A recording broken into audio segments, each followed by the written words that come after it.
Okay, we're good to go. Good morning, welcome everyone to our annual results presentation.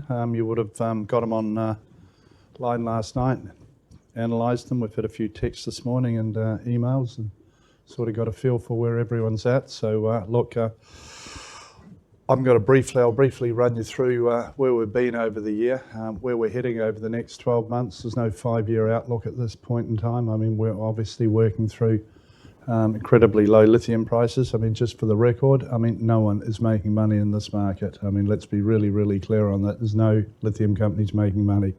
We're just battering down for the downturn while we feel like we're dragging our feet along the bottom at the moment. So we're just going to make sure that we throw everything off the deck as we've done many times. I mean, a lot of companies would say that they've been through many cycles, many downturns. I mean, we've got a fairly long-term management team, none the least of myself. I've been through all of the downturns. It's not a fun time. I mean, this is the shittiest time to be the MD of a company. I mean, you've got to really carve the costs out of everything you're doing. You look at every single person. We're doing that. We're throwing everything off the deck just to make sure we conserve cash. And anyone out there in our position, and our position is if you're mining in lithium, you've just got to take those steps.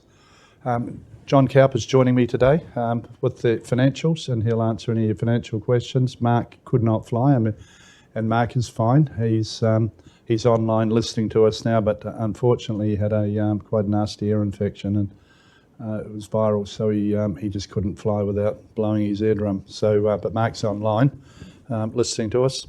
So as I said, look, I'll cover off on where we've been and where we're going.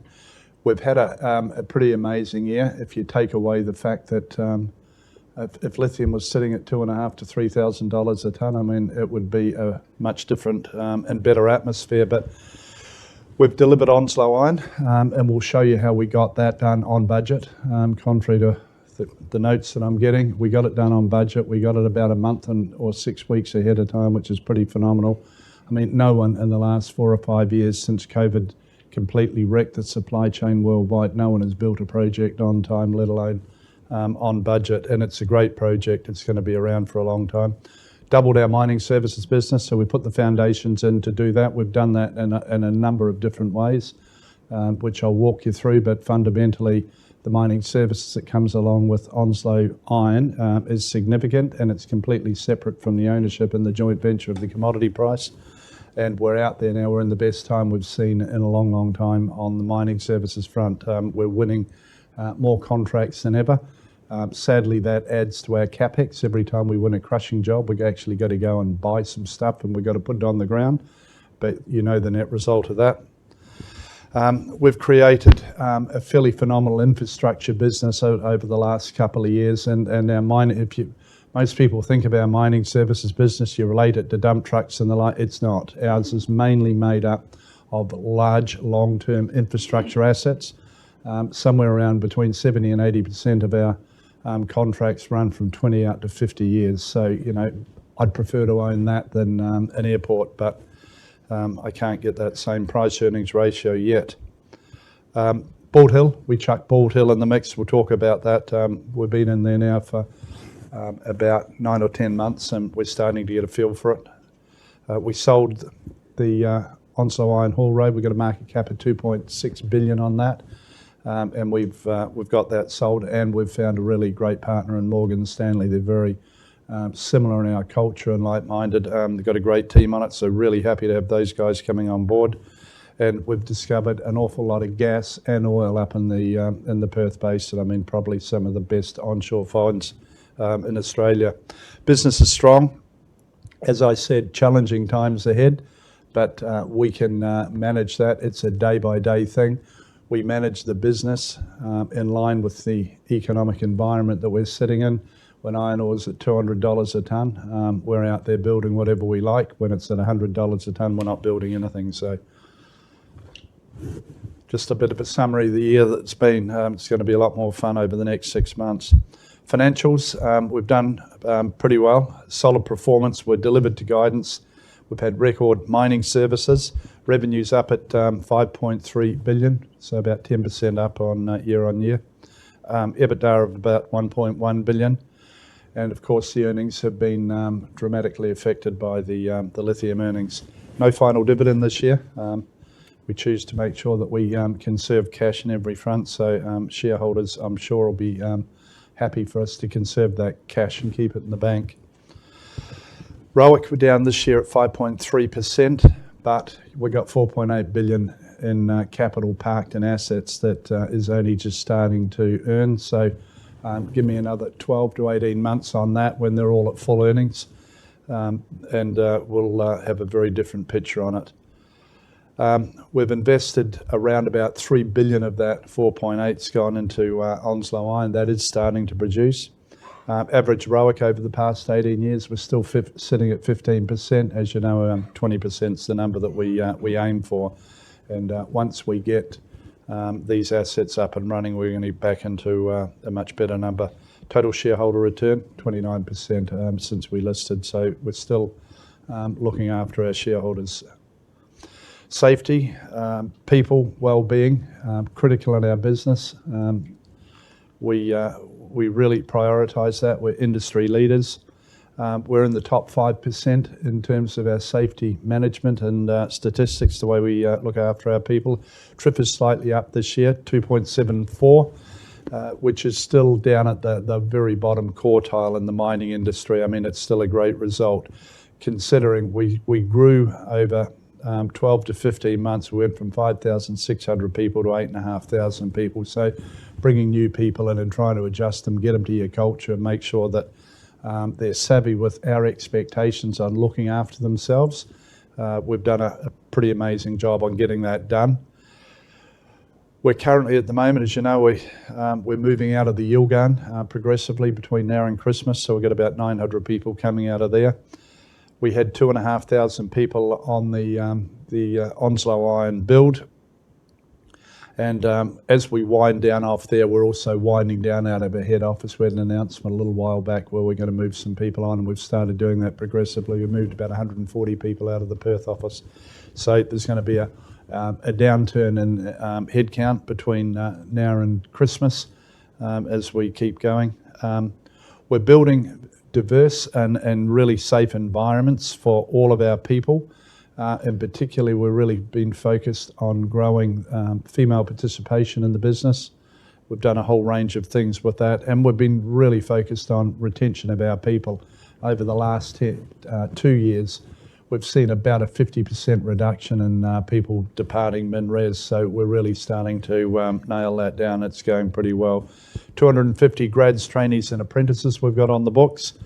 Women make up a third of our entry-level programs, including machine operators coming into the business. So a lot of the women don't have the experience the guys have, so we've got great training programs in there to help them catch up and get in line so they can pick up on promotions. As a matter of interest for anyone that is interested, we've got about 460 of what we call next gens. Next gens means they've got a mum or a dad working in the business. We've been doing that for probably about 15 years. They're the ones that are really sticky. They hang around a long time. They get the culture. They've grown up around the breakfast table, understanding what MinRes and the mining industry is all about. So if you've been with us 3 years or more, and you've got a kid that wants to do an apprenticeship or a grad at uni, MinRes will take up the cause, and we really hunt them for our payroll. 2 of them, those 460 are mine. I'm very proud to say that they're following along and a bit of the culture that I've tried to breed. Wellbeing focus is on mental and physical health. We've had, as you know, we've had a really big focus on mental health over the last few years. We've currently got 9 psychologists on the payroll. We've got 7 of them running on FIFO. We had a young lady about 3 weeks ago that went home on R&R to Brisbane and took her own life. So like anywhere, I mean, all we're doing is we're taking people out of society, we're putting them on our payroll and putting them on site. There's a whole range of issues out there, and we're trying to make sure that we can do a lot more to be able to prevent that sort of thing. I mean, it's gut-wrenching when you see that happening. Head office and Onslow Iron is sort of 2 of the new areas. We're trying to change the mining industry. Head office is a place that a lot of our people want to be, and they love working in there. We've got a lot of different benefits that were brought on. Why have I done all that? Because when I get them first up in the morning, I want to hold them captive all day long. I don't want them leaving the building, and we do that. So I don't want them walking down the road for a cup of coffee. We kind of figured out a few years ago how much that costs. Wandering out around lunchtime, we've got a restaurant in there. We've also got a gym, and we've got other facilities that keeps them glued in there. Recently, and I've had a battle, I have a no work from home policy. I wish everyone else would get on board with that. The sooner the better, but the industry can't afford it. We can't have people working 3 days a week and picking up 5 days a week pay, or 4 days. We've now got the industry all heading out there going, why don't we do a 4-day week? We got used to it over COVID. So if I can encourage us all to do the same, we're putting in a daycare. I found out one of the key things for our women in particular was that they spend about $180 a day on daycare, and we're installing one now. It'll take 105 kids, and it'll cost them about $20 a day. So another reason for them to come and enjoy work. Drop the little tykes off next door. We've got doctors on board and nurses. We're going to feed them, but mum and dad will be working in our office. So Onslow Iron, we've done the same thing. We're really out there trying to make sure, again, getting more women in the workforce. So that means that right now we've got about 76 couples up there so far.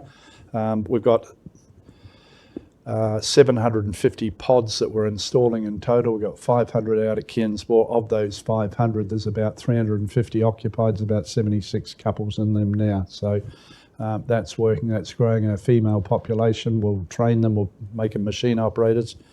Going well, restaurant, tavern, pool, all of the good things that we got out there, completely changing the mining industry.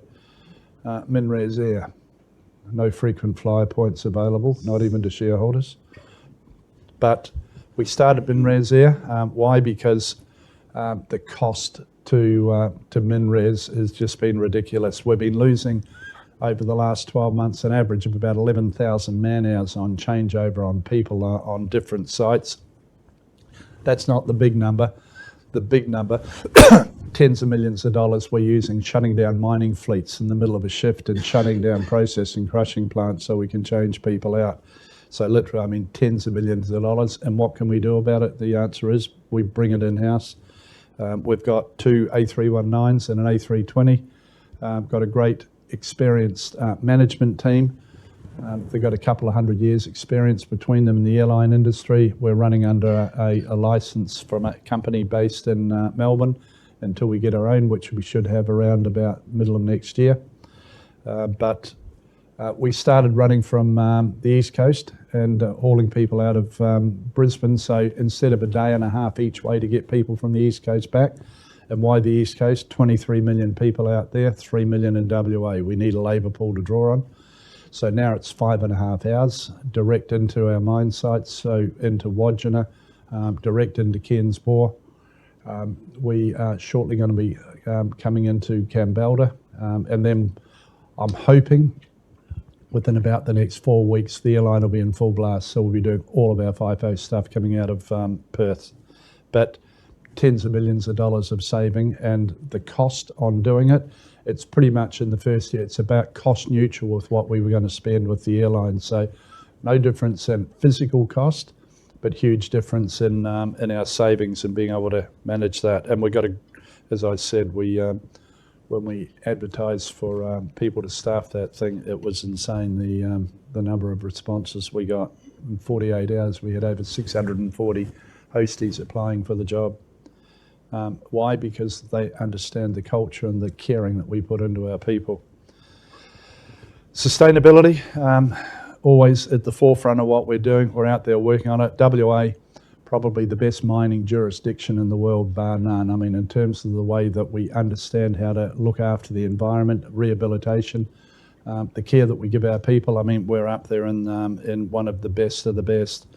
So we're working on all of the sustainability that we have to have within the business. I mean, it's a fairly major job. We've got a bunch of people that keep working on that.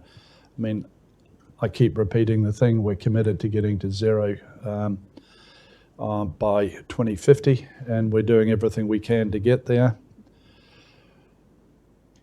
we're not going to invent any green juice or anything magic. I mean, we're a mining company. We're out there doing what we can. We're using gas to get out of diesel. Diesel's the main thing that we're focused on. So it's the biggest carbon emitter going in the atmosphere. So getting out of diesel's the priority. Gas is sort of helping us with that.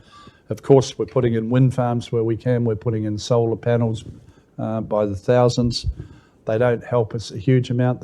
During the middle of the day in the Pilbara, they tip some power into us, but come 4 in the afternoon, we're back on those gas plants. So hopefully someone's going to invent green juice in the next 10 or 15 years.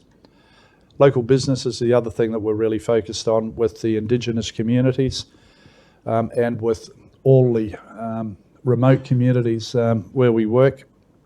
We spent 4.8 billion last year with Australian suppliers mainly across WA, but across Australia.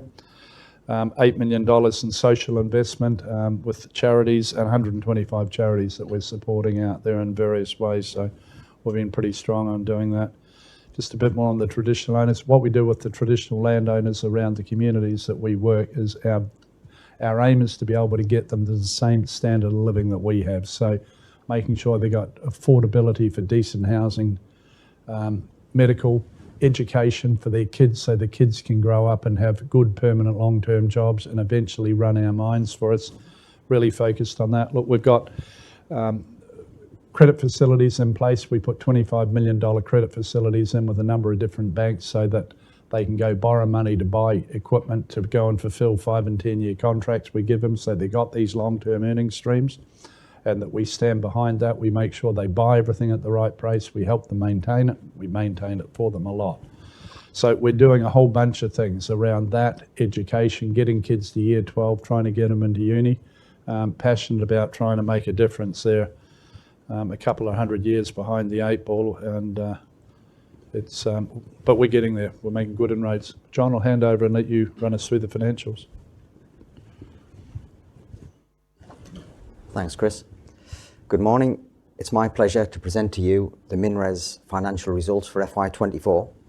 It's been another busy year for MinRes.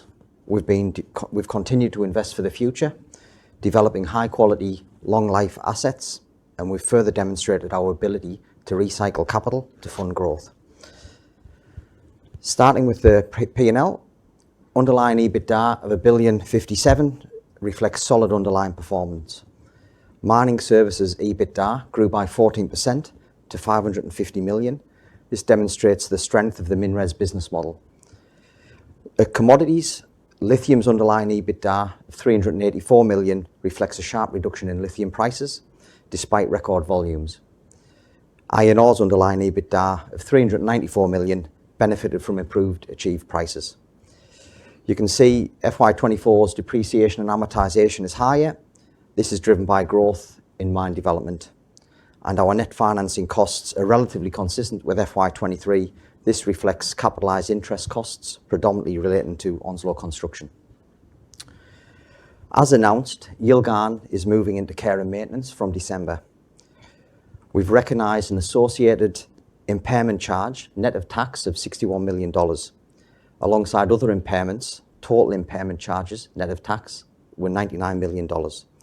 This impairment charge is not part of or not reflected in the group's underlying results, and there's a reconciliation provided in the appendices.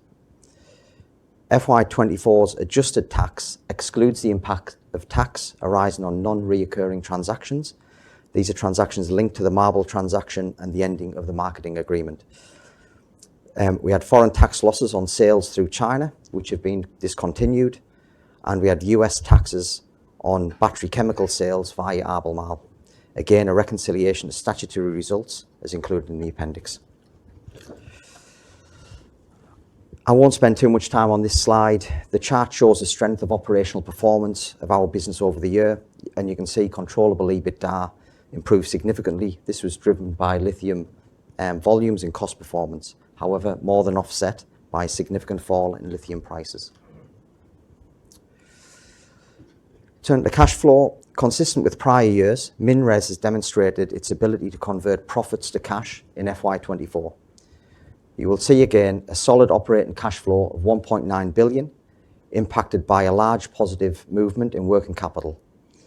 This includes 0.6 billion of iron ore prepayments from one of our customers, as announced at the recent quarterly result. This was a non-dilutive, non-debt form of unlocking capital that boosted liquidity. Excluding this, our cash conversion was a very healthy 124%. We've continued to invest in the future, positioning MinRes to benefit over the long term. This included strategic investments predominantly in lithium, where we acquired 100% of Bald Hill, as well as several stakes in WA junior lithium miners. We also invested in the development of Onslow, achieving first ore ahead of schedule in May 24. In the first half, we received 588 million from the restructure of our marble JV with Albemarle. That saw us divest our interest in the Kemerton lithium hydroxide plant, remove our exposure to downstream lithium, and increase our ownership in Wodgina to 50%. We also, in the first half, completed an offering of US 1.1 billion of bonds. The net result, as it shows, was a strong cash position of 900 million at the end of the period. MinRes is well placed to complete its elevated capital program arising from the development of Onslow. As at June 30, in addition to the closing cash of 900 million, we had near 2 billion of undrawn credit lines. In addition, we have a number of levers we can pull to manage the balance sheet as we progress through this elevated capital expenditure period to bring the Onslow project online, and we've demonstrated some of those in FY24. Turning to the balance sheet, you can see it reflects the significant investment made during the financial year. Capital employed increased to 8 billion, funded in part by additional borrowings. We saw the creation of the carry loan, which provides a receivable to MinRes, which will start to repay in FY25. And as I have alluded to on the previous slide, there still remains significant optionality within the business to monetize assets should we need to. The next 6 months was always going to be our peak net debt, and this is in line with expectations. Our capital is prioritised for Onslow for the completion and ramp up to 35 million tonnes, and we will prioritise deleveraging as we move into the half 2 2025, FY25.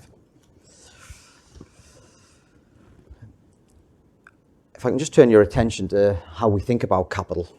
MinRes has a huge focus on the balance sheet over the past few years, and this is going to continue. Over our 30-plus year history, we have disciplined capital allocation, and we have a strong track record of allocating capital to generate outsized returns. We're committed to targeting a 2 times gross leverage through the cycle and a capital structure commensurate with our existing BB credit ratings. We have a strong track record of recycling capital to enhance our returns, and there has been several transactions involving Wodgina over the last few years, and now with the Onslow Road sale. We'll always look for ways to release capital from underappreciated assets. While our dividend policy is up to 50% of underlying NPAT, we've demonstrated flexibility to reduce dividends to preserve cash and balance sheet strength, as we've done this year. We're focused on generating strong cash flow through the cycle, and whilst this is variable in a commodities business, our mining services earnings are predictable and growing. And as we've always stated, we will invest in growth projects if they can achieve at least 20% ROIC post-tax on a long-term consensus commodity pricing.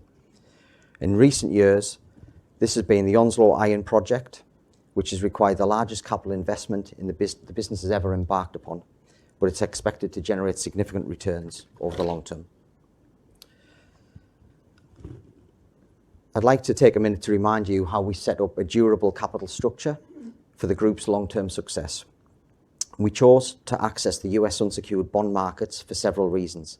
Firstly, it gives us debt with long tenor, with our first maturity not until 2027, 3 years after we turn on Onslow, and 2 years of full ramp-up. The absence of financial maintenance covenants provides flexibility through the commodity cycles, and of course, our interest is fixed, and it's more than covered by our mining services earnings today before the Onslow ramp-up. As at June 30, our net debt was 4.4 billion, and our net debt to underlying EBITDA was 4.2 times. We expect net debt will peak in half 1 FY25 before beginning to deleverage in the second half as Onslow project ramps up. Our liquidity sat at a very healthy 2.8 billion at June 30. It included an upsized revolving credit facility of 800 million with new and existing banks. And lastly, I'd like to remind you that Onslow, having now shipped its first ore, we're now owed over $400 million by our JV partners for funding them into the project. This loan, or receivable, accrues interest at about 7.25%, and it's repaid from 80% of our JV partners' free cash flow from the Onslow mine. Effectively, MinRes will get about 90% of the free cash flow from that mine for the first couple of years. At current prices, the Onslow Mine Core will be free cash positive by around December. I'll cover this next slide fairly quickly. It shows FY24 capital expenditure. It's marginally ahead of guidance, which reflected additional investment in lithium.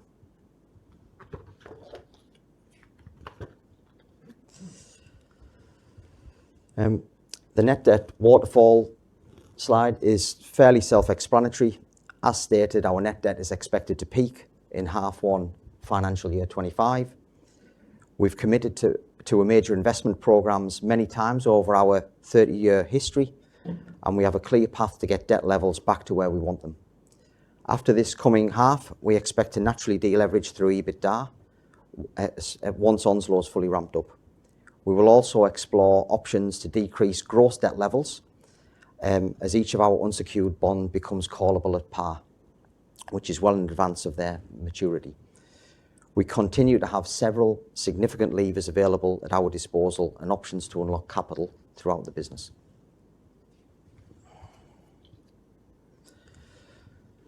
Looking at FY25 guidance, the slide sets out guidance for the year. As you can see, iron ore reflects Yilgarn moving to care and maintenance, as previously advised. Onslow, the volumes and the cost per the ramp-up profile. Lithium is slightly lower as we look to optimise based upon current market conditions and preserve cash. Mining services continues to be very predictable for both volumes and margins. In terms of CapEx guidance for the next financial year, 1.9 billion reflects a significant pullback of capital as Onslow approaches completion, but obviously we do have to complete it. Chris will outline our plans for our assets shortly, but I would point out of note that the CapEx in growth CapEx for mining services includes 235 million to support growth in projects. These are projects that deliver in excess of 20% return on invested capital to MinRes. This slide recaps what we've previously announced. Realised proceeds of 1.3 billion. The transaction values a haul road at about 2.7 billion, representing a 9.4 times EBITDA based on the project's nameplate capacity. The introduction of a new partner and a pool of capital is consistent with our focus on long-term shareholder value creation and our agile approach to capital management and allocation.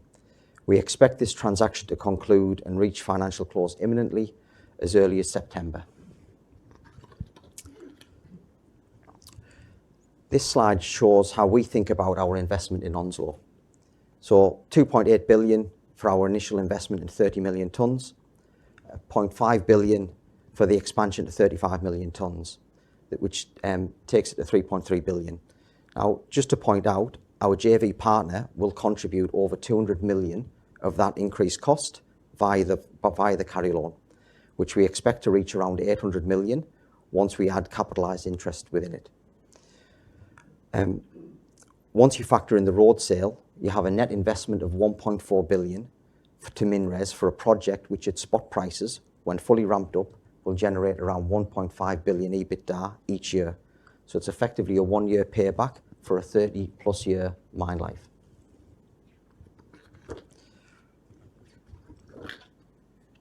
And finally, this is just a illustrative slide only to show the value Onslow brings to MinRes once it's fully ramped up, which we expect from June 2025. You can see the quality of earnings generated by Onslow. It's important to note Onslow will boost our mining services EBITDA to about $1 billion a year This is sustainable, repeatable earnings, not impacted by commodity swings, which is more than able to support our current debt levels. And you can also see how quick we will delever. Again, I will reiterate, we are committed to our 2x gross leverage target through the cycle. And so whilst there is a near-term focus on the balance sheet, as we finalise the construction of Onslow, I just want to give the market an idea of just how much Onslow will transform MinRes once ramped up. I'll now hand back over to Chris, who'll provide an operational overview. Thanks, John. Thanks. I hope you got a bit out of that, particularly around the Onslow Iron and the spend. I'll just run you through now, basically a bit about the pillars in the business on what we've been doing and where I'm taking them over the sort of short to medium term. Start with mining services. Another pretty good year with it. Production volumes, and we've all sort of learned to measure them in the tonnes that we produce now. So up 8% year on year. Record EBITDA, so we're sitting at about 550 million, but on our way to doubling that over the next 12-18 months on the run rate where we're heading. And it's more than half the group's EBITDA. So, if you understand the MinRes model, my background is basically around mining services and trying to make sure that I have those long recurring incomes, and we spread that right across the industry. When we get a project like Onslow Iron or a Mt Marion, we own the mining services on those projects. At any given time, if we choose to, we can go and sell our shareholding in the iron ore or the lithium. But those projects that we got for mining services are life of mine. So Onslow Iron, it's probably around 50 years plus. Mt Marion, the likes of that is probably, if you have a look at what we've got in the ground at the moment, I'll talk about the tonnes. We're probably going to double those tonnes, but we're probably got another 40 or so years down at Mt Marion. So MinRes owns the whole of the Mt Marion site. So everything we do down there is mining services. But then we have great tier one customers out there. We've got crushing, processing plants, trucks, all the like on it. And that business has been incredibly strong. So as we've grown the business over the years, we've not only grown it in terms of volume, we've averaged generally, I always say we can average about 15% a year on year in growth in the mining services. And we've been able to maintain that. As the bigger business gets, the harder it is to keep those sort of growth paces up. But we're doing it in volumes. So we're not only increasing the volume that we put through that business, we're increasing the margin. So we've moved that margin up to around about $2 a tonne. It was a bit under $1.80 18 months ago. Look, I suspect 18 months down the track, it'll be closer to $2.20. So great business. We've added in FY24 6 new contracts, 3 crushing, one ore sorting, a whole of mine operation, and then we've also moved into North Queensland with some of these big jumbo haul trucks that you saw up on the screen. We've had 3 extensions, so our retention with existing contracts is second to none. We have the best record in the industry for that. I can tell you how many contracts we've lost over the last 24 years, and I can tell you the pain that I went through when I done that. So 3 extensions, 2 crushing, a crushing and a haulage operation. So 100% retention over the last 12 months. And then, of course, we're moving into a new industry with transshippers. So that's part of the mining services too, an operation. Service we offer at MinRes, it's unique, can't be replicated because a lot of the stuff sitting in there is a MinRes design, built innovation. So the crushing plants that we build, we're the largest crushing contractor in the world. We're probably the largest owner of road trains. I'm not overly proud of that, but these things make us an incredibly good margin. So to be able to move 330 tonne with one prime mover, it's unique in the world. And thanks to the help we have with Kenworth, but everything outside of the prime mover is designed and developed over the last 25 years by MinRes and the technology that's gone into those trailers. And we've just, ironically, we've had approval from Kenworth. We can drop a 4th trailer on behind these things now. So we go from 80 down to 78 k's an hour. Our carbon emissions per tonne hauled actually drops. We spread more tonnes over one engine. So we can get up to 440 tonnes, yet to do that, but we're heading down the path. We're concentrating on getting these trucks autonomous, hoping to do that by about March, April next year. So pluck the drivers out of them. If you're running 140 trucks, you need 3 drivers per truck, day shift, night shift, and at home, and then a few spare, so more than 100 million saving. That's not the big the big saving is when you got a computer running these big beasts, because the computer makes sure they get the gear change right, the tyre wear's perfect. I mean, everything just goes to perfection, and I don't have any humans mixing with this, so my chances of having any sort of serious accidents between machinery and humans is 0. So really looking forward to getting that to happen. Transhippers, brought them online, performed exceptionally well. I mean, beyond our expectations. They've just been unbelievable, but we're experts in materials handling. I mean, we should get them right, and our internal team, have done a pretty amazing job on pulling them together and getting them all crewed up and running. Rehab too is another big part of our business in the mining services, so a lot of the big tier 1 companies are getting us out there now and doing a lot of their rehab for them, and it's quite a growing market. The mining service, it's a cash generator in the business.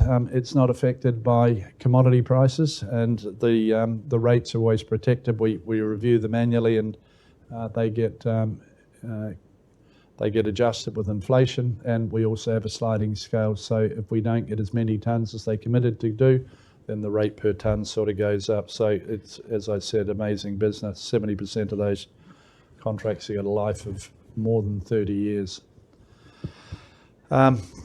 Since 2006, we've averaged EBITDA growth of about 18% in that business. The chart shows the progress over the last 5 years. We've been up about 21% per annum on EBITDA, and we've actually increased our EBITDA margin per unit tonne by 24%, which is quite a phenomenal thing. No one else I know can achieve that.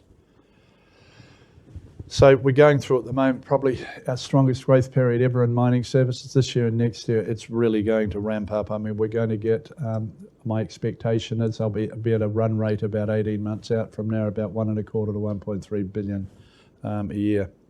So a phenomenal business, and it's a game changer for us. The Onslow Iron coming on board adds about 450 million a year in EBITDA, a bit over, at 35 million tonne run rate.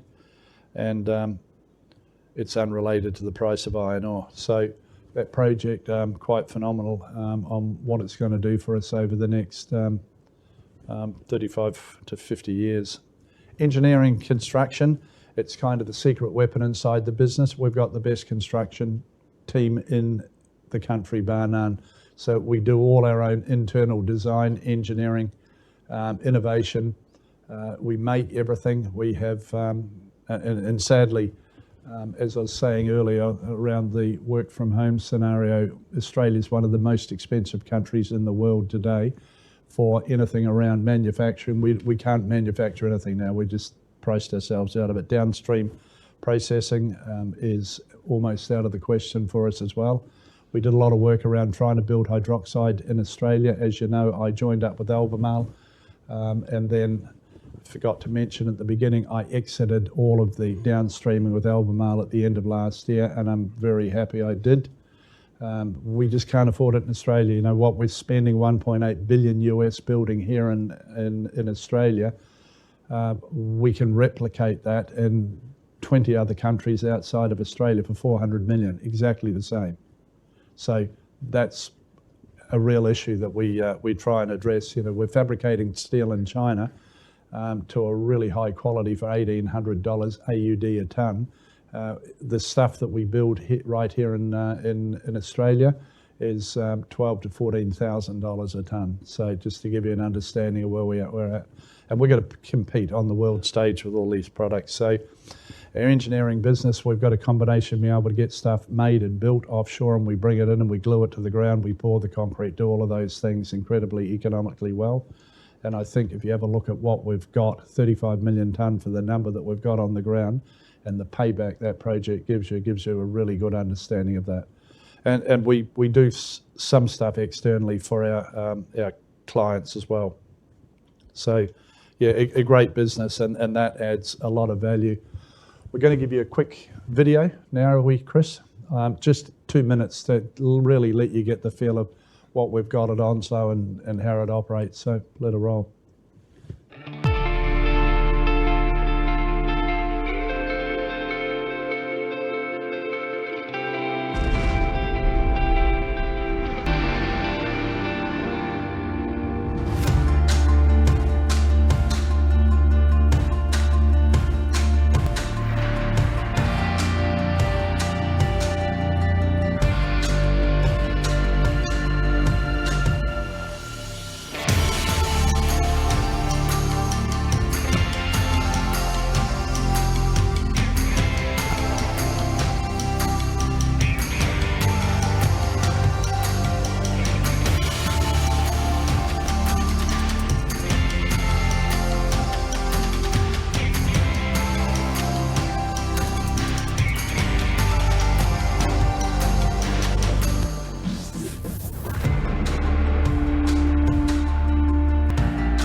Good overview of what we're going to do and what it would achieve for Australia and for Western Australia. So we had this thing permitted in 12 months, pretty much a record time.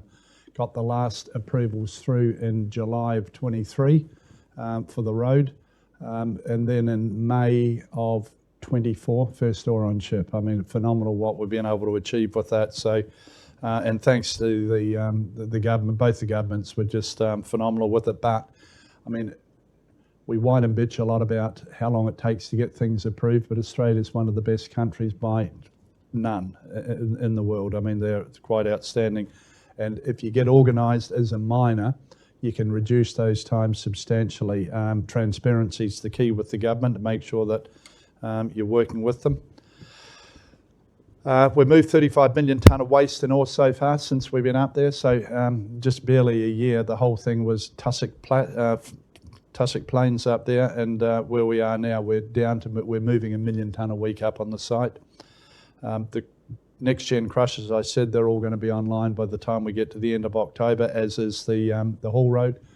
Right now we're hauling with the big jumbos up the side of the main haul road on what we call the service road, which is for the light vehicles to get to and from the port. So we're hauling up there at the moment, but come the end of October, everything is sort of open and online.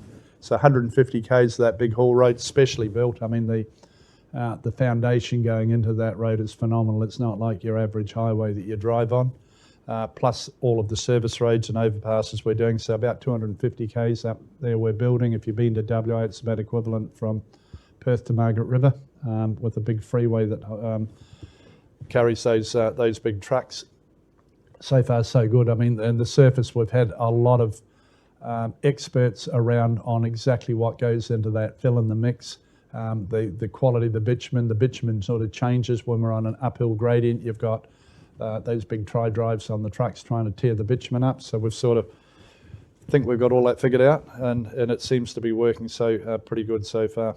Autonomous, as I said, April, May next year sometime, hopefully we'll be autonomous. It's hard to get it pinned down. We've been working on it for about 2 years, and we're awfully close. We've got trucks running around now that are driverless, but they've got the drivers sitting in them. Everything else, basically, like the port, pretty much fully operational now, as you can see up there, the big storage shed, truck maintenance bay. We can run 13 of those big road trains simultaneously through the workshop at any given time and make sure they get their grease and a refuel, and about every second trip they call through there. Resort style accommodation going unbelievably well. We're the place, we've got the best accommodation in the mining industry by far, so we've got flights landing direct on those sites off the east coast and shortly out of Perth. So, I mean, we are the go-to company. That's all about retention. If you get any of these mining operations, process plants, the lithium plants in particular, you want to have your people there long term. You want the same people turning up doing the same thing every day. The difference in production is millions and millions a year. So that's why we're so fixated on retention. So iron ore, overall for the year, it's been a pretty good performer for us. And iron ore is not the sexiest product in the world. It doesn't have that ring like lithium or diamonds or copper, but it's the best of any commodity that's mined. The biggest mining companies are only the biggest mining companies because they've got iron ore in their portfolio. You take the iron ore out of the big miners and there is nothing there. And have a look at their bottom line year in, year out, what the biggest contributor is to that, and which is the most boring. I mean, every year, those big tier one guys are going to turn out billions and billions on those iron ore commodities they produce. I mean, we've been fortunate enough to find the last region in Australia, so the best mining region in the world. Sitting down, you've got sort of up the top of the Pilbara, you've got the Fortescues, Roy Hill, BHP. In the centre, you've got Hamersley Iron or Rio Tinto, and down a bit further, the Robe River that they operate. And then right below that, you've got us, and we're going to be there for a long time. And as John said, I mean, on a bad year, it's going to make $1.5 billion for us in commodity and mining services. If it bounces up to 130-ish a tonne US, it's probably going to make $3 billion for us. So somewhere around the traps over the next few years, we will see iron ore at 130. I mean, remember not that long ago, I mean, shit, this is about my fourth iron ore downturn I've done in the last 20 years, but we remember it at $38 a tonne, and then the next port of call was 180 something dollars a tonne, and then down to whatever. You only need 12 or 18 months in the sun with iron ore, and it just completely, I mean, why you go, what debt? So great project. Onslow, as I said, we've loaded 4 mini capes and a couple of capes. We're into full-time into the capes. That's what they're built for. So the cape carriers are sort of, 180 to 250,000 tonners, much lower cost per tonne shipping up into China. 18 million tonne run rates where we're going to be come December. Come June next year, we're going to be sitting at around about 35 million tonnes run rate. The Pilbara hubs perform pretty well. We've been at the top end of guidance up there for the year on that. We lost the berth up there for 10 days. We've had 10 record loadings up there this year, towards the back end of this year, on tonnes per hour going on the ships. We've really done a pretty amazing job. We bought BC Iron out of Iron Valley too, you might have noticed. So why did we do that? Because we want to have control over the rehab.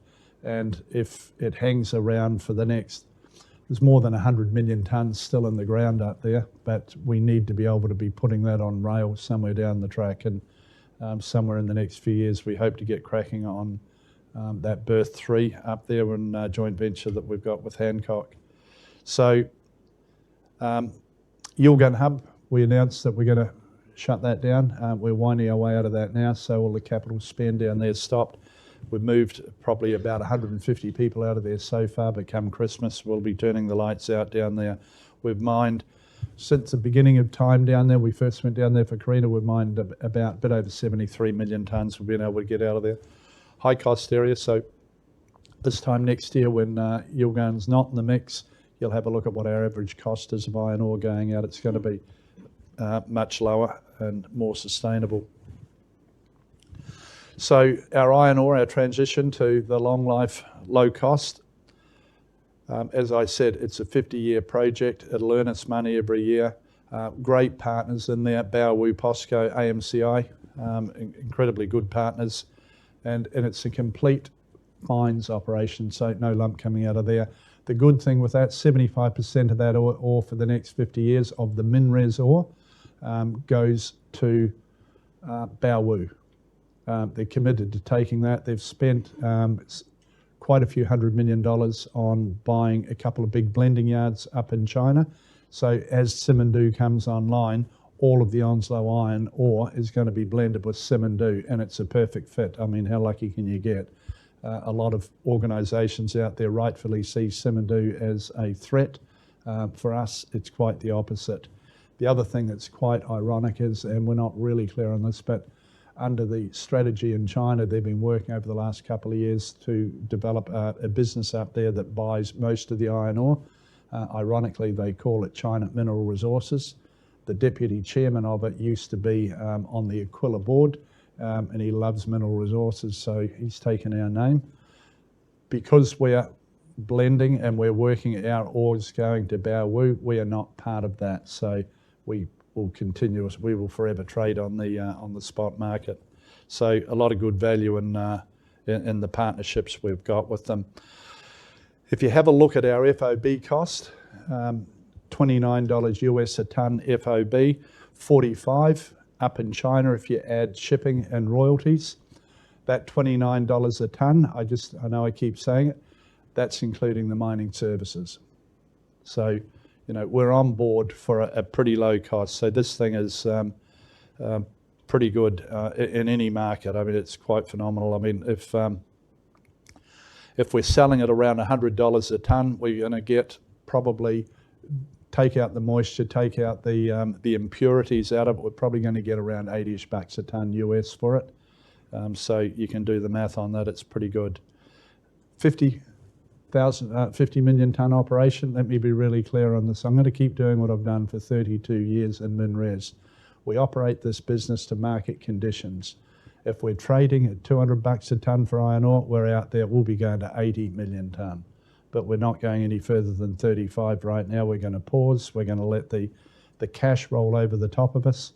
We're doing nothing.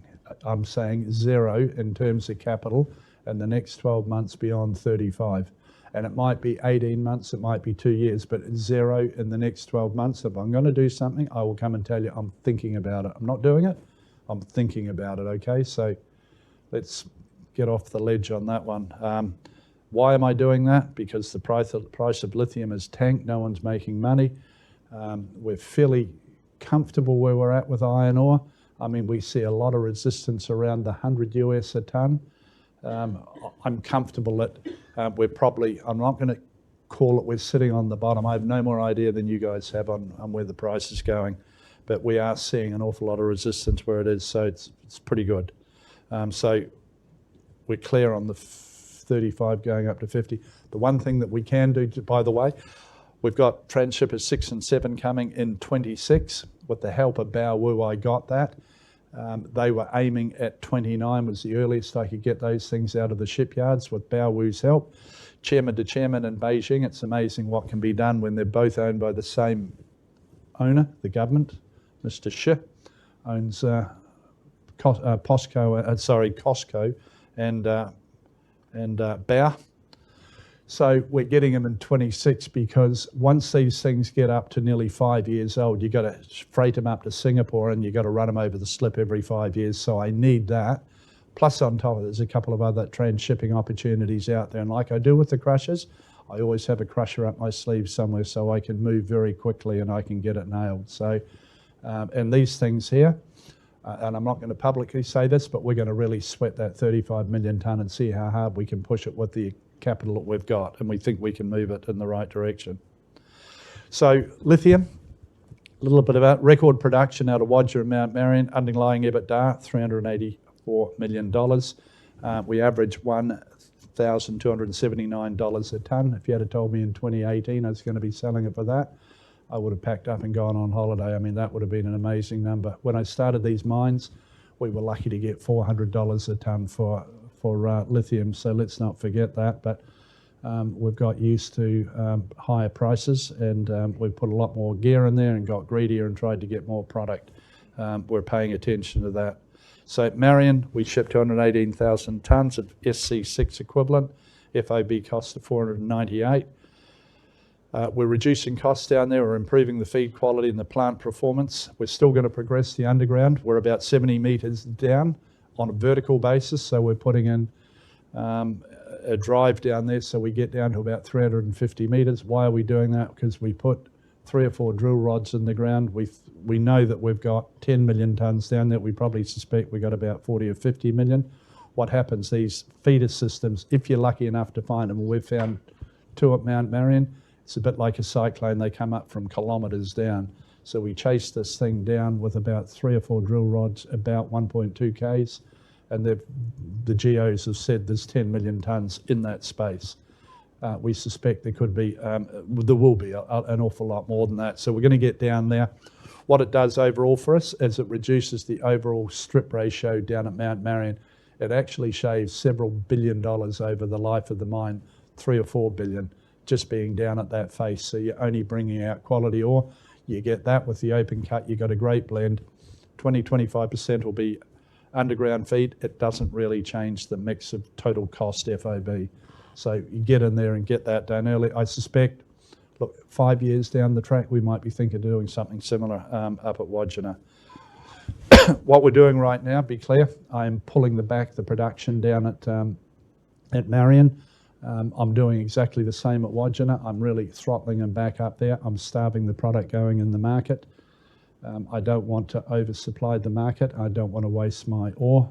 And it is the best result in terms of cash out of my bank account over the next 12 months is to do the pullback I'm doing at Mt Marion. We're also, so down there, I'm going to move a dig fleet off-site. A dig fleet's a 600-tonne digger and about 9 big dump trucks, 280 tonners, I think they are. People are going off-site, yellow goods are going off-site. I'm really pulling back on the cash spend down there, but I'm starving product going into the market for obvious reasons. Wodgina is run pretty well up there. We slowed down on the strip up there. We pulled a big dig fleet out of there and a bunch of gear. So the cash going out the door, again, cash is precious, so we've reduced doing that. And we shipped out of there about, what did we put? About 200,000 tonne went out. We're also, as you know, committed to a process with hydroxide with Albemarle. That finished, that expired in June this year, but we were sort of stuck with that and committed to it. We got all that stuff processed up in China.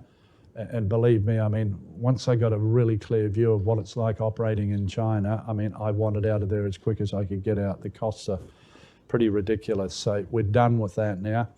I can probably tell you in my time, MinRes will never be a downstream processor of lithium. I mean, we're good at digging it. We're good at converting it to spod, put it on a ship, and that's, in my view, that's about 85% of the value. The ROIC on anything to do with downstream, no matter where you do it, is a waste of time, and it's left to those that want a marginal return that less than us.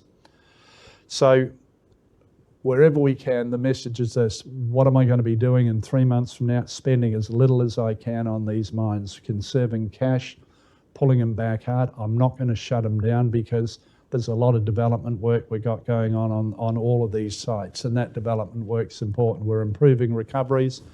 We're putting in some equipment down there so that we can pull the iron out of the feed going into Mt Marion. That means that we've got more quality feed going in the plant. You get all that stuff out, it takes up less real estate, and we get a better quality product and a better volume of product coming out of the plants. Bald Hill, as I said before, we've owned Bald Hill probably for about 10 months now, so main focus on there on day one was clearing the decks, getting the high gear out, getting all the rorts and the schemes out that had been put in there, and it was pretty ugly. They were operating at high costs. We carved everything out. We've commissioned a new crushing plant down there. It's 100% MinRes owned gear down there. We picked up some very, very good people down at Bald Hill and a great little culture down there, and we've really worked hard to preserve that. put in a really good team down there, and that little place is running well. We are looking at trying to grow that, and I'll talk about that in a sec. But look, our costs down there for FY25, we think we're going to be running at around about $560 a tonne coming out of that, but lots of good things. Ironically, Bald Hill has got the best recoveries of any hard rock lithium plant literally in the world, and the reason for that is that it's the type of material down there. It's very coarse grained, and it loves getting separated, so we sit around about 75-76%, and that's just one pass through the plant. So typically, if you all understand the PLS, that they run dense media to grab the coarse grain out, and then they run flotation. Wodgina, we're 100% flotation. Mt Marion, 100% dense media, and we're going to be adding some flotation down there probably in about a year, 18 months' time. Bald Hill is just dense media. Pretty amazing little plant. It only does about 150,000 tonne a year of product at the moment. So as I said before, we're in a tough market. We're in one of those downturns. It's nothing we need to panic about. You just need to close your eyes and go, we're in a downturn. No one's making money. I mean, we get that. I mean, we just got to wait, because eventually a couple of things need to happen. Our lazy first world car manufacturers in Europe and China, all of the leaders in those companies are making great profits out of combustion engines. They don't want to invest the money and waste their profits on developing the electric vehicle. You have a look at China. China's been working on it for a long, long time. Get a company like BYD. They can go and build a really neat car that you put your kids, your wife and kids in to go to school. I mean, very safe, great cars, low cost. Our Western world friends haven't done that. And just to encourage them and tell them they're doing good, we go, we're going to put some tariff protection on you. I see Canada recently this morning have just come out and said they're going to protect cars going into Canada because they can't make electric cars, and they're going to give all of their car manufacturers a free ticket to keep making combustion engine. It's coming. The world's not going to stop demanding we get carbon out of the atmosphere. The cheapest and quickest way of getting it out is we've got technology that gets it out now. Run electric cars, and the amount of carbon you take out of the atmosphere worldwide is phenomenal. So I think we're probably a couple of years behind where we wanted to be. I think that probably by the time we get up around late 26, early 27, we're going to see a big change in the supply-demand curve. So in the meantime, we'll keep doing what we're doing, reducing costs across both our sites, making changes, getting the quality up, getting improvements on recovery. We're looking at a little desktop at the moment. We think for under about 10 million, we can wind Bald Hill up from about 150 to 200,000 tonnes a year. That does two things. Obviously, we get more revenue, but the other thing it does, it pushes our unit costs down. So we think that we can do that quite cheaply. We think we can probably build a plant. We're going to build a plant in China, haul it over here and glue it in the ground. It's probably 18 months away before we do that, but we think for about 30 million, we can build about a 300,000 tonne plant. So we're pretty much there, but not right now. I've been consolidating, as you know. I'm a strong believer in lithium, where it's one of the things we can dominate in. We're the largest hard rock lithium producer in the world. I want to get bigger on it as the demand comes back on board. In the meantime, what I've done over the last year or so is I've picked up about 2,000 square kilometres of land in what I consider the most prospective land in the world, down in the goldfields. That does not include the strategic shareholdings I've got in the juniors, so it excludes that. Good example of what we got, if you ever look up around Mt Marion, I picked up the goldfields land up there. I did that probably over 6 months ago. We don't advertise that we're doing this, and we don't advertise because we don't want to try and give our competition the heads up on what we're doing, but we've got some really great land down there. We've put some drill rods, only a few drill rods down into right next to Mt Marion in the St Ives ground, and we think we've got a solid 50-ish million tonnes we've picked up in there. We've got about that same volume up at Bald Hill. Our geos up there think it's another Mt Marion, but again, we're running operations up there at the moment and trying to get the drill rigs in. We are getting them in, but it's taking us a little bit longer than we expected. So we need to get those drill rigs in the ground before we can come out with a reserve and a resource, and then we'll come out with a mine plan on where we're heading. But that's probably, I'll out a little bit more news at the AGM, but realistically it's going to be during next year. So yeah, working really hard on that consolidation down in the goldfields. As I said earlier, if the price of lithium was, 1,500, 2,000 a tonne, I mean, this would be a different atmosphere this morning, but it's not. Energy, again, a lot of great success up there. We have got 7,300 square kilometres in the Perth Basin, so we're the biggest landholders up there. And as one of the past shareholders from the company I accumulated that off, keeps reminding me in nasty emails, I didn't pay much for it.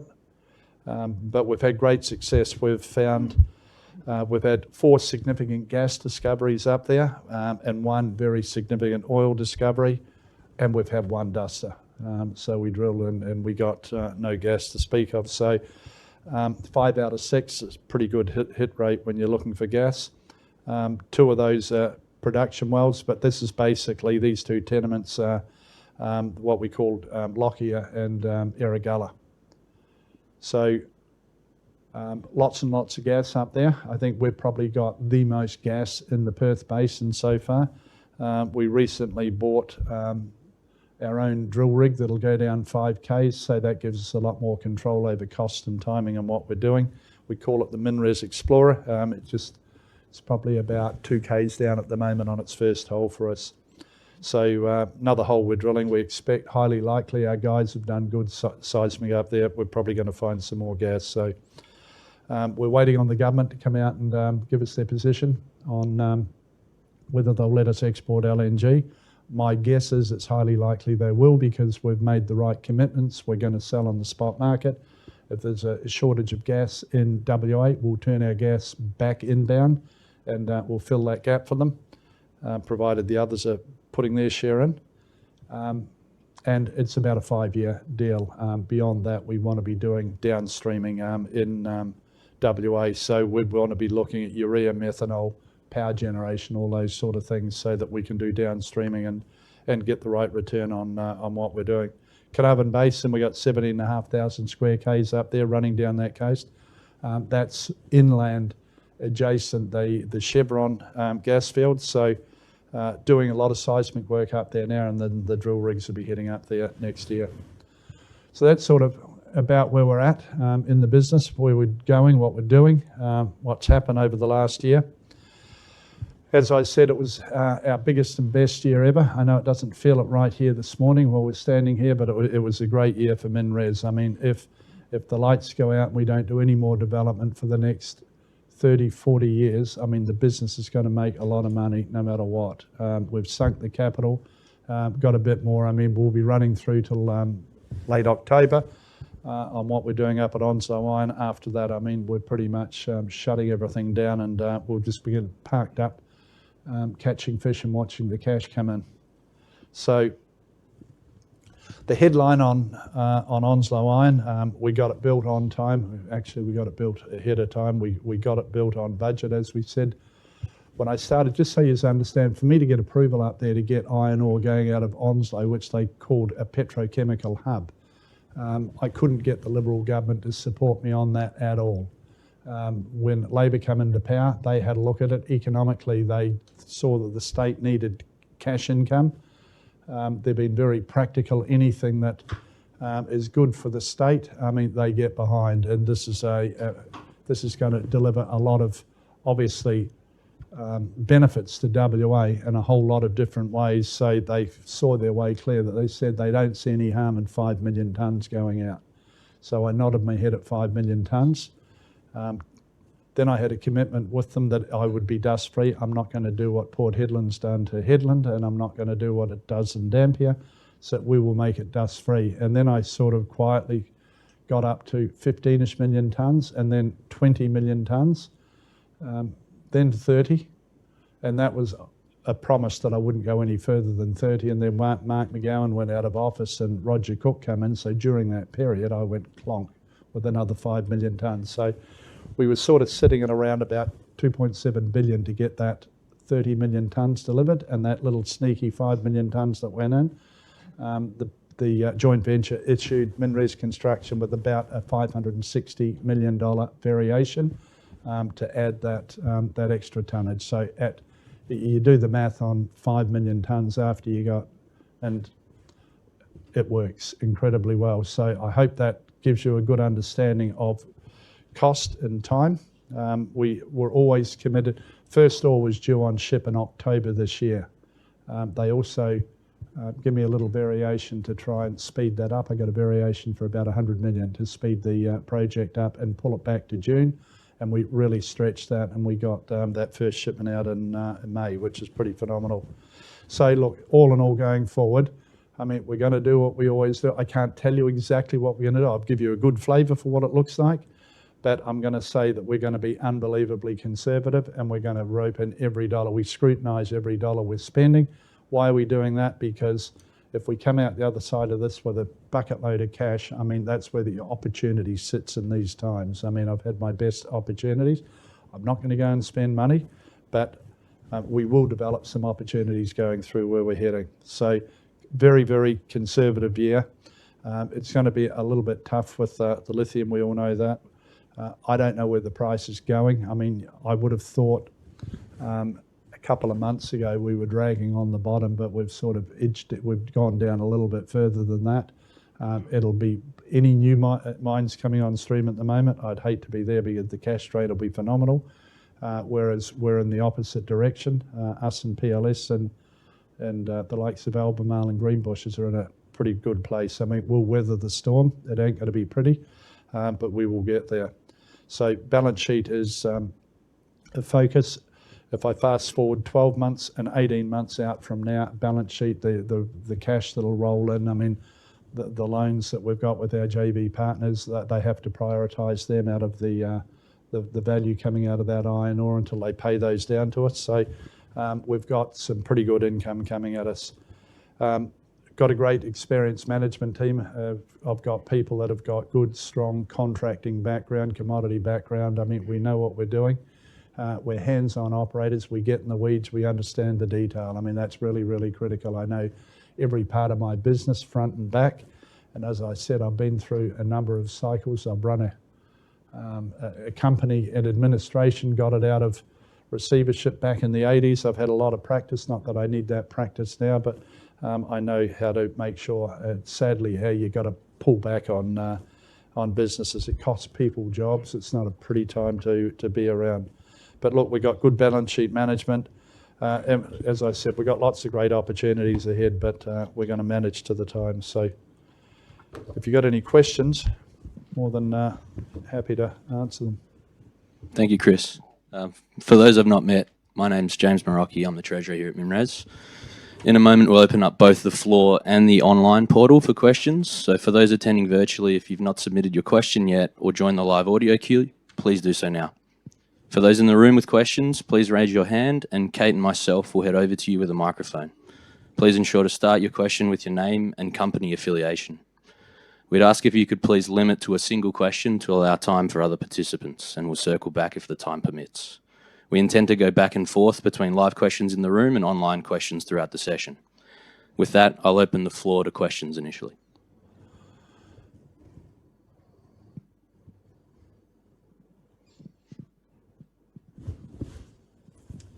Yeah, thanks. Morning, Chris. Can I ask two? Firstly, on the lithium business, obviously it's a year where, as you said, you're throwing out the deck chairs, but your all-in cost for the business, including capital, is probably around $1,800 a tonne Aussie. Where do you think costs across the lithium business can get to? Obviously, it's a function of how much you produce, and you're trying to be restrained in that respect. But what do you see as the ultimate goal for the all-in sustaining cost of the lithium business? Thanks.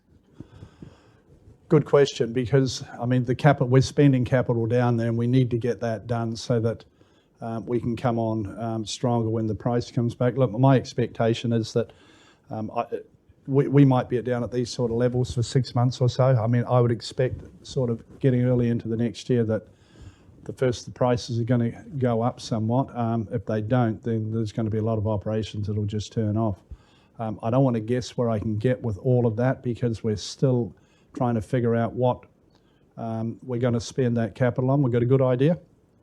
And it also largely depends on where the dirt's coming from out of the ore body.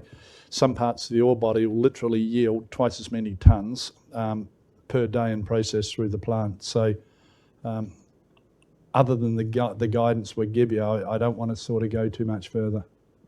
Okay, thanks for that. And then secondly, you gave the detail on the waterfall of the CapEx that's been spent at Onslow, et cetera, and obviously your guidance for FY25. Beyond FY25, is there any CapEx remaining to complete Onslow to 35 million tonnes per annum? Any growth CapEx? Obviously, they'll be sustaining, but... No, look, if I said there's a lot of bits and pieces all around on tidy up work and sort of comms and stuff up the road, if I said that after Christmas, you know, we're going to spend 100-ish million spread over the next sort of 6 months, would be probably tops, I'm thinking, John? Yeah. 100 million, it just runs off the tongue. It's not much, is it? Bang.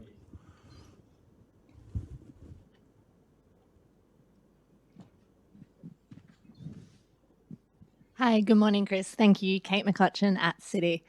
At the June quarter results, I certainly got the sense that Onslow 50 million tonnes was something that was happening. You were going to 40 million tonnes and 50 million tonnes.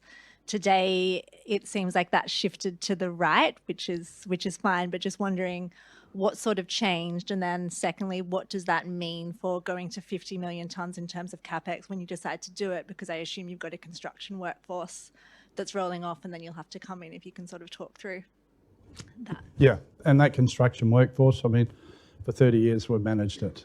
We do external work with it. Some of them will disappear. But it's managing the business of the times. I mean, why are we not going with it? Because price in iron ore has dropped down to 100 a tonne, and the lithium business is basically dragging along the bottom. And until we get some improvements in both the balance sheet and the outlook, we just don't spend the money. But when we said we were going to go to 50 million tonnes, iron ore was $130 a tonne. We were sort of sitting around $1,600 a tonne on lithium, and I kind of had an expectation. I thought that lithium would struggle to get under 1,000 a tonne. It's gone under. Sort of once it breaks that barrier. So when that sort of thing happens, I mean, the spend just completely changes. Okay, that makes sense. Thank you. And then the lithium volumes, you've obviously got 2 joint venture partners you're working with. You talked about the CapEx that you're spending, so it looks like it'll be a tough year with pricing here. Is this a collaborative guidance plan with your joint venture partners, or any comments around how they're feeling around putting CapEx and money in, I guess? Yeah, look, I was up in London a month ago. I spent 3 days with Albemarle, and we sat down and we had a look at where we're heading over the next sort of 1 year and then the next 5 years. And look, they've been a fantastic partner. We went through some changes, as you know, with Albemarle around my view on downstream processing and having plants ownership in China with lithium. But a great partner. I mean, we're pretty much as one on where we're going. I mean, they leave us to manage it around the plan. But I mean, clearly, capital is king going forward, and it's not happening. I mean, we're still... Look, on the 50 million tonne on train 4, 5 and 6 at Wodgina, we're still going down the path. We're doing the engineering. We're having a look at all of those white collar things, sort of from sitting in the office. We're doing all of the agreements for the traditional landowners. We're getting all the approvals done, particularly, you know, around Onslow to go out to 50 million tonnes. I mean, that might take us another year or so, but getting all that done doesn't cost a heap of beans, but having it set and ready to go. And I got a question a while ago, why was the capital intensity on going from 35 to 50 so high? I mean, the reason for that is that we probably haven't openly disclosed this, but there's a channel that comes in for about 20 miles that, thanks to Uncle Chevron, they dredged that. It's 14 metres deep, and then it comes to a stop just past their LNG product loadout. And then it goes to 8 metres into a little service wharf, and that's sort of that area we got our transshipping. So on one side of that 14 metre basin, Chevron. On the other side, you can go and drop a berth in there. You can bring Cape carriers into that, and you can 2/3 load them and sail them out. They really need 18 metres of trench. We don't want to dig it, so we can sail them out 2/3 loaded, and economically we get quite a big saving on doing that. So we've sort of fudged all that into that $15 million add-on because the operating costs again kind of plummet. But yeah, look, I hope that gives you. There's always a lot more than meets the eye that's going on. When I explain that about the berth and, you know, the savings, what we aim for is if you overspend on the capital, because you get those operating costs down, that's the thing that's going to be around. Capital is a one-off thing. It's nothing, you know, by the time I get to this time next year, you'll be like my bondholders in the US. They go, what's the problem? What are these guys not getting? And I go, you need to go talk to them. I mean, when I go to the US and go to the bondholders, we just sit around and talk about fishing, and they go, we love the business. It's amazing. Can we lend you some more money? And I, not right now. I've got a nervous bunch of Nellies in Australia. Thank you, Chris.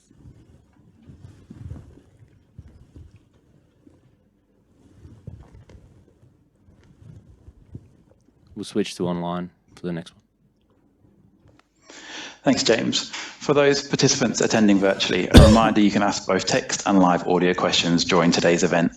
To ask a text question, select the messaging tab, type your question in the box towards the top of the screen and hit the arrow symbol to send. To ask a live audio question, press the request to speak button at the bottom of the broadcast window. The broadcast will be replaced by the audio questions interface. Press join queue and if prompted, select allow in the pop-up to grant access to your microphone. If you have any issues asking a question via the web, a backup phone line is available. Dial-in details can be found on the request to speak page or on the home tab under asking audio questions. I will introduce each caller by name and ask you to go ahead. You'll then hear a beep indicating your microphone is live. Our first online question today comes from Rahul Anand from Morgan Stanley. Rahul, please go ahead after the beep. Oh, hi, good morning, everyone. Thanks for the call. Look, I have two questions. One was related to the mining services, Chris, where you talked about in the next 18 months you expect to get to $2.20 a tonne, which is about a 10% lift in your margins. I would think that continues down that trajectory where your mining services margins continue improving into the medium term beyond that. If you could provide a bit of colour on that, that'd be great. And then the second one is just your plan on the gas assets. You've had a few good holes there. What's the strategy? Is it similar to part sale, or do you want to prove it up a bit more before you get to that stage and try to get a bit of cash in? Thanks. Yeah, okay, thanks for that. Look, firstly on the margins, I mean, I astound myself year after year that we not only keep growing that business at 15, some years 20, 25%, but we also grow the margins. I mean, it's getting tougher and tougher to do that. I mean, I do have that expectation. We're washing out some of the low-end stuff down around the Yilgarn. We're bringing on some better, longer-term, high quality. And the reason we get those margins too, by the way, is that when you tip innovation, and so our crushing plants, 15 million tonne, we can put them on ground for a pretty low capital cost. So Onslow Iron, I'm going to think that we probably put that in for about 230 million. We got 45 million tonne up there. I mean, if you were doing that on any of the major sites, the tier one sites, they wouldn't get it done for 1.5 billion. So that attracts margin. That helps us to be able to do that. These big road trains were developed.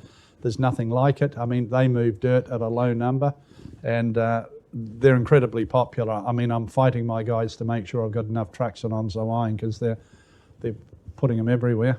Yeah, I do think I'm going to get to $2.20, 18 months, 2 years down the track from now, and sustainably. I'm not sure how much more I can keep lifting those margins. Someone's going to shoot me one day.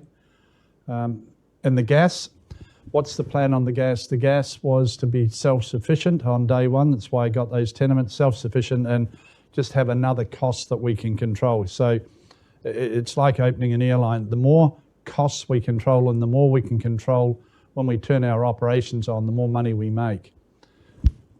We've found a huge amount of gas, more than we expected. I mean, we've got a pretty good crew working on it. What is the plan? The plan is to see if I can go and export. I've got a number of organisations out there that want to provide the capital, so they want to provide it. And it's similar to what we've done on the road. They tip in the capital at 8-9%, and we're looking for 20-25% return. So that opportunity's sitting there, but we're opportunists as well. If part of our model is to lock down long-term mining services agreements and not necessarily own the product beyond that. So, who knows what will happen. Thank you. Our next online question comes from Khan Pika from RBC. Khan, please go ahead after the beep. Good morning, Chris. I just wanted to talk or ask you around the changes at Mt Marion, increasing the quality of the final product. What operationally has been done there, and is there any possibility of reducing capital at Mt Marion? I think obviously you talked about underground and flotation. How committed to the capital are you at Mt Marion? Thanks. Yeah, look, eventually, I want to keep spending this money down there in these improvements. So we're going to put in WIMS down there, and we're putting on ore sorters. Ore sorters pulls the iron out, so much higher quality feed going to the plant. Eventually, we'll have all fresh feed coming at that plant as well. We're probably a year away from that. But once I get to that level, I want to one day get back to where we were in terms of the cost. So once I get my strip ratio down, I get all of those incremental changes and improvements done. I'm going to guess I want to be sitting down around about below 500 US a tonne FOB with that operation. And look, right now, we have to pull back on the tonnes going into the market. That makes common sense to do that. I get rid of cash burn out of there, so a whole dig fleet, 600-tonne digger and about 9 big trucks and a whole bunch of dozers and stuff, and the people associated with that are all going to go. That pokes my unit costs up a little bit, but I'm also, what we've been doing is scavenging that product down there. So a lot of stuff that was normally going to tails, we've been grabbing it at 3.25%. We're now pushing that over 4%. When you do that, when you turn the dial up, your yield drops, so you're getting less tonnes out, but at higher quality, if that makes sense. But that does push the costs up in the short term. But so I need to have that combination running for the next 12 months. Our next online question comes from Rob Stein from Macquarie. Rob, please go ahead after the beep. Hi, Chris and team. Thanks for the opportunity. Just a question about Mt Marion. So obviously you can see that volumes have pulled back. Some of that pullback undoubtedly is a market response with offtakes and the impacts of the market in China. But similarly, can you sort of comment on what you're expecting to do at Mt Marion around the underground, noticing the increased capital in lithium given the market environment? Is that related to the underground development that you're continuing there? And can we expect volumes to respond once that's fully developed? Yeah, of course. We're spending capital on that, but as I said earlier, we literally, in terms of the savings we get on strip down there, we save billions, and I can't give you the number, but it's more than 3 billion that we save on that strip down there. So yes, we're about a year away from getting down to about 350 metre vertical level. Once we're down there, well, obviously we'll pull some dirt out for the plant. We'll pause a little bit because once we get there, we've got to put the drill rigs in again and pump some more holes in once you're down at that level, and then we'll develop a mine plan. But the overall result is that hopefully within about 12-15 months and now we're going to get down to a sort of a longer life bottom cost per tonne. Thanks. I'll hand back to the in-room questions now. Morning, Chris. Mt Marion from Jefferies. 2 questions. My first one is on slide 16, you've shown us your debt profile as at the end of June. Can you talk to us as we sit here today, how much of the revolver and the 750 bridging facility have been drawn? Yeah, so none of the bridging facility has been drawn. We've drawn down on 3 revolving credit facilities, about $270 million. Okay. Thank you. And secondly, can you give us an update on Onslow, how that's going operationally? Obviously, you said you were mining at around roughly 100 million tonnes per week. How much are you shipping? Like, what's your loading rate at this point in time? So it's 1 million tonne a week that we're moving, 1 million tonne. So a bit over 50 million a year. Going on a ship? No. So that's a combination of strip and ore, waste and ore coming out to get the 35 million tonne. So we're currently ramping up progressively. We'll be at an 18 million tonne run rate by December. End of December, 18 million tonnes. So if you divide 18 million tonnes by 12, that'll give you the monthly run rate for December. Going on a ship? Going on a ship. Yep. And then we'll progressively push that out to 35 by June, July next year. We'll be sitting at 35. Sorry to clarify, you said that's 18 million tonnes by December. Yep. How are we going today? September, August, September. So for the month of August, I'm going to guess we're probably doing 450,000 tonnes this month, and that's a pure guess. I've been so wound up in a whole bunch of stuff, I've lost touch of it in the last couple of weeks, but I think we're doing maybe 2 Cape carriers and maybe pushing for 3. So that's somewhere between 220 and 640.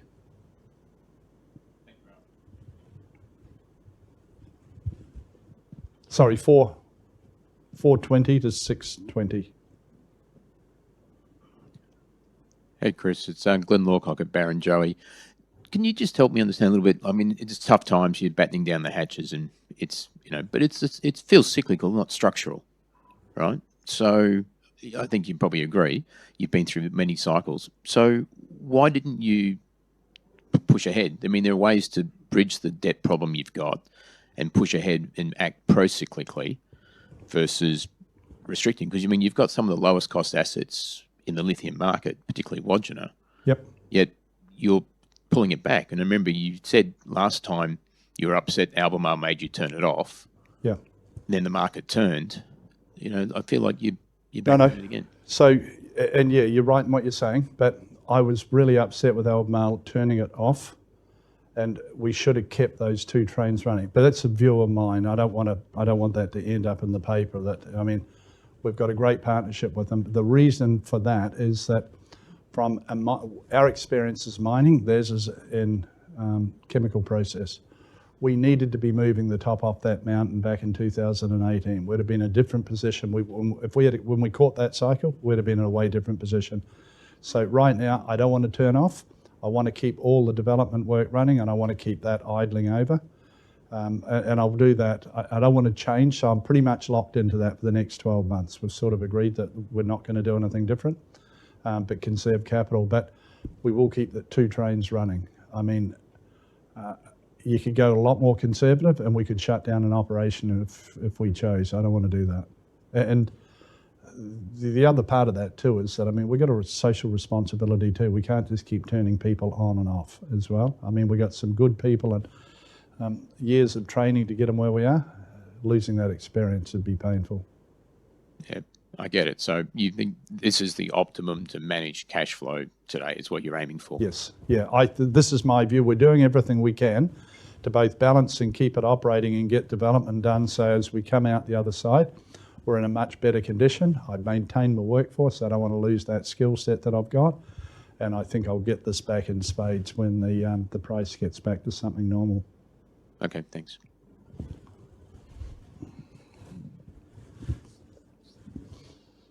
Understanding too, a lot of this is judgment call. We'll head back to the online portal now. Thanks. Our next question comes from Lachlan Shaw from UBS. Lachlan, please go ahead after the beep. Morning, Chris and team. Thank you for your time. Just a couple from me. Maybe if I can start on Lithium and Mt Marion. So focus here to improve grade, optimise the plant, etc. So what's the potential to, I suppose, defend margin? So spot spodumene 770 SC6. Are the moves that you're putting in place here, would that get the asset to positive cash flow, break even? How do we think about that going forward? And I'll come back with my second question. Well, look, the answer to that is yes. I wouldn't be doing it if I didn't think that we're going to come out the other side like that. So I don't know what more I can say on Mt Marion.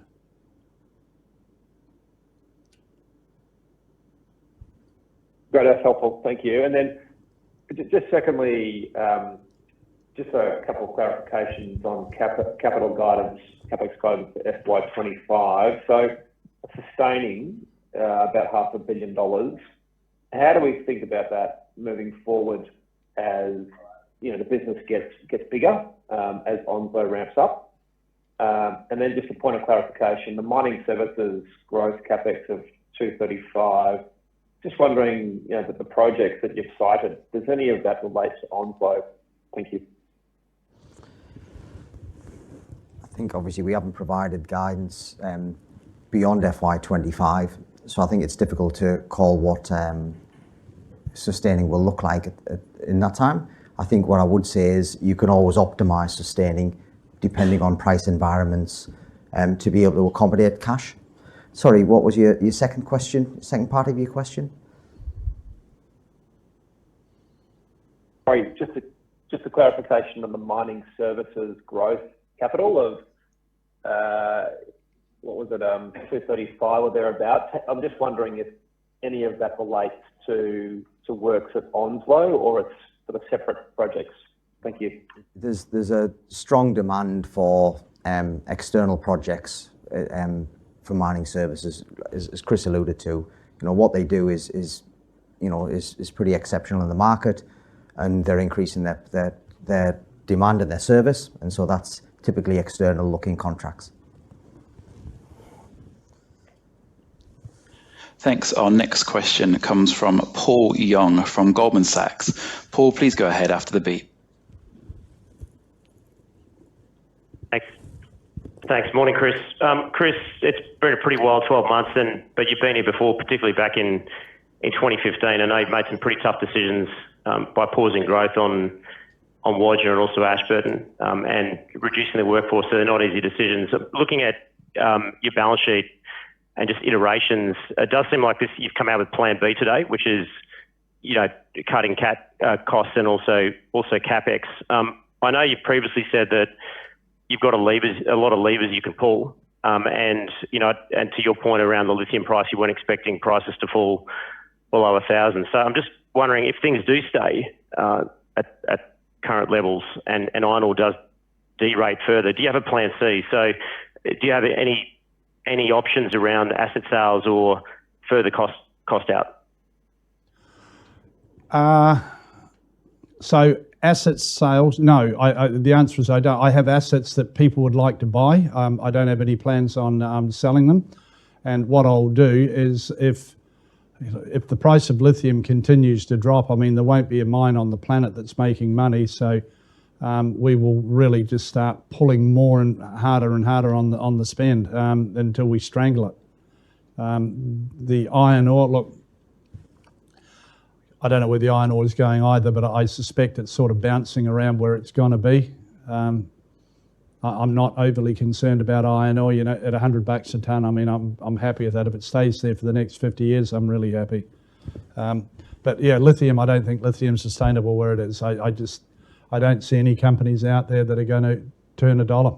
So at a point in time, if it got worse and it was going to go for longer, we'd take much more drastic action. We'd probably think about what the next steps were. I don't want to go and say them here, but we'll take whatever steps we have to do to save the beast. Thanks. That's the last question we have time for. I'll hand it back to you, Chris. Okay. Well, look, thanks everyone for your attendance. Not the best set of annual results we've ever turned out, but we're victims of the circumstances like everyone. But be assured that we will continue to do what we've done for a long time. We'll manage the cash, we'll manage the business, and we'll come out as we always do. We'll come out much stronger. We've got a pretty amazing business. We've got great assets. and we've got a great management team. And, you know, by and large, I mean, we've mostly got some great shareholders that have been around a long time. So bear with us. We're just on another cycle. We'll come out the other side of this, and we'll be in much better shape. Thanks, everyone, for joining us this morning.